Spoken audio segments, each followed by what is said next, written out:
Hello everyone, কেমন আছো তোমরা সবাই? আশা করছি সবাই খুব ভালো আছো। আমার পেজে নতুন একটা ভিডিওতে তোমাদের অনেক স্বাগত জানাই। আমার শরীরটা একটু খারাপ আছে, ঠান্ডা লেগে গলা ব্যথা, কাশি, মাথা ভার এই সমস্ত হয়েছে আর কি। হয়তো ওয়েদারের কারণেই হয়েছে। আর এই ভিডিওটা হচ্ছে রবিবারের, জানো তো, সানডে স্পেশাল। আর তোমরা যেটা দেখেছো ঠিকই, এই যে চিকেন ধুচ্ছি এখন, সব গুছিয়ে গাছিয়ে রেখে আমি স্নান করে পুজো করে এসে রান্না করব। তো তোমরা পুরো ভিডিওটা দেখতে থাকো। আর হ্যাঁ, এই নামটা কিন্তু আমিই দিয়েছি। রেসিপির তো কোনো নাম খুঁজে পাইনি, অন্যান্য দিন আমি নিজেই করি, কিন্তু আজকে বরমশাই এসে বললো রান্না করতে করতে, মানে সবে শুরু, তখন আমি আলুটা ভাজছিলাম, তো তখন হঠাৎ এসে বলছে যে প্রায় দিনই তো তুমি কিছু না কিছু চেঞ্জ করে করে করো, কারণ তোমরা অনেকেই জানো যে আমি রান্নায় খুব এক্সপেরিমেন্ট করি। হ্যাঁ, যদিও তার ফলাফলস্বরূপ হয়তো 50টা রান্নায় একটা খারাপ হয়ে যায়, বাকি 49টা ভালোই হয় মোটামুটি। এক্সপেরিমেন্ট বলতে কীরকম বলো তো, একটা সবজি একটা রান্না আমি 10বার রান্না করলে 10 রকমভাবে করি। ওই একই সবজি একই মাছ দিয়ে, ধরো পটল আলু দিয়ে রুই মাছ রান্না করছি, ওই রান্নাটাই আমি পরের বার যখন করব ঘুরিয়ে ফিরিয়ে অন্যরকম চেঞ্জ করে করি। হ্যাঁ, এতে স্বাদের একটু পরিবর্তন হয় ঠিকই, এরকমটাই আমি করে থাকি, সেই জন্যই বললাম আর কি। আর চিকেনের ক্ষেত্রেও তাই, সে সানডেতে রান্না হোক বা অন্যান্য দিনে, আমি যখনই করি কিছু না কিছু চেঞ্জ করবই। সে মশলার দেওয়ার পরিমাণ হোক, মানে কম বেশি করব, পেঁয়াজ আদা রসুন সমস্ত মশলাতে, না হলে হয়তো সিস্টেমটাই বদলে দেবো। এই জন্যই বললাম আর কি। তো তোমরা পুরো ভিডিওটা দেখতে থাকো, আশা করি তোমাদের এই ভিডিওটা অনেক হেল্পফুল হবে। আর আমি জানি যে এই রান্নাটা তোমরা কেউ আগে অন্তত করোনি এভাবে, কারণ এই বড়বউ স্পেশাল চিকেন, এর তো কোনো আর আলাদা রেসিপি হয় না, নামও হয় না। এ তো শুধুমাত্র আমাদের দুজনের মাথা থেকে বের করে করা। তো সত্যি বলতে রেজাল্ট এত ভালো হয়েছে, যেমন গ্রেভিটা টেস্টি হয়েছে, তেমন চিকেন ভীষণ সফট হয়েছে। তো দেখো এখন এই যে আর কি আলু পেঁয়াজ আদা রসুনগুলো ছাড়িয়ে নিচ্ছি। না, আদাটা আমার আলাদা বেটে স্টোর থাকে। আলু বলতে যে লাল আলু, লাল খোসাযুক্ত, আগের দিন ঘুগনির ভিডিওতে তোমরা দেখেছো।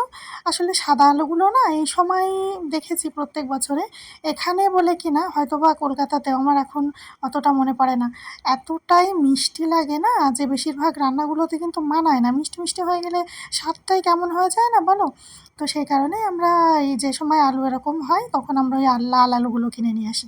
আর তাছাড়া বুঝতেই তো পারছো এখন আলুর কত দাম, এখানে এরকম প্রায় 50 টাকার ধারে। তো কিছু করার নেই, আলু ছাড়া চলবেও না, সে চিকেন হোক আর যে কোনো সবজি, বাঙালির আলু লাগবেই, সে বিরিয়ানিতে চিকেনে যে কোনো রান্নায়। তো দেখো, তারপরে সব কিছু গুছিয়ে গাছিয়ে রেখে আমি স্নান করে পুজো করে চলেও এসেছি। আর এখন একটু মাথা টাথা আসলে টিপ সিঁদুর পরে চুল আছে, এখন চলে যাব কিচেনে। তো আমি গিয়ে সবে আলুটা ভাজতে বসিয়েছি। ওই যে বলি না তোমাদের যে সব কিছু করে রান্নাঘরে যেতে যেতে আর কি হয়, 2-1 দিন একটু লেট হয়েই যায়। আর তারপরে সানডে অবধি বরমাসায় নাইট শিফট ছিল, তো ভাবলাম যে ও ঘরে রয়েছে, না হয় আজকের দিনটা একটু টাইমের এদিক ওদিক হবে দুপুরে খেতে, তো কী করার আছে আর। আর এদিকে আমি আলুটা ভাজতে ভাজতে ও এসে বলছে চলো না আজকে চিকেনটা এইভাবেই করি। তো এইভাবে বলতে কী বলো তো আসলে, ওই যে দেখলে না তোমরা ওই পাত্রটায় বয়েলে বসানো হয়েছে, ওটা হচ্ছে ভালো জল, মানে যেটা তোমরা গ্রেভিতে দেবে ওটাই পরিমাণ মতো চিকেনের সাথে দিয়ে একটু লবণ, কাঁচা পেঁয়াজ কুচি, মানে পরিমাণ অনুযায়ী দেবে এগুলো, আর আমি আন্দাজ করে পরিমাণ বলছি না, কয়েকটা রসুন থেতো করে, একটু গোলমরিচ গুঁড়ো, আর একটু তেল, তেল বলতে সর্ষের তেলই। তো ব্যাস, এগুলোই আর কি পরিমাণ মতো দেবে, কোনো কিছুই যেন কমও না হয় বেশিও না হয়, বরং কম থাকে থাক, যেহেতু ওটা ফোটানো হয়েছে তো 2-3 মিনিট, তো যেন বেশি না হয়ে যায়, যে মশলাগুলোর নাম আমি বললাম। তো সেগুলো সব কিছু জলের মধ্যে দিয়ে 1 মিনিট আর কি ফুটলে তারপরে করে ওই ধোয়া চিকেনগুলো দেবে, দিয়ে 2-3 মিনিট ফুটিয়ে নিলেই জল ঝরিয়ে জলটা আলাদা করে রেখে দেবে, কারণ ওটাই গ্রেভি হবে যেহেতু। আর এদিকে তো দেখলে আমি কড়াইতে আলুটা ভেজে উঠিয়ে রেখে এই একটু কালার করার জন্যে তেলের পরে 2-1 দানা চিনি দিয়েছি। চিনিটা ক্যারামেলাইজড হলেই আর কি বেশ ভালো সুন্দর একটা কালার আসবে। তো তারপরে জিরে, শুকনো লঙ্কা, তেজপাতা ফোড়নে দিয়ে আমি কিছুটা পেঁয়াজ বাটাতে দিয়েছি। আচ্ছা, মিক্সিতে যে মশলাটা না বলছি না বেলা হয়ে গেছে, আমি কোনোই ঝামেলা করিনি, রাত যে মশলা সব আর কি মিক্সিতে ঢেলে দিয়েছি।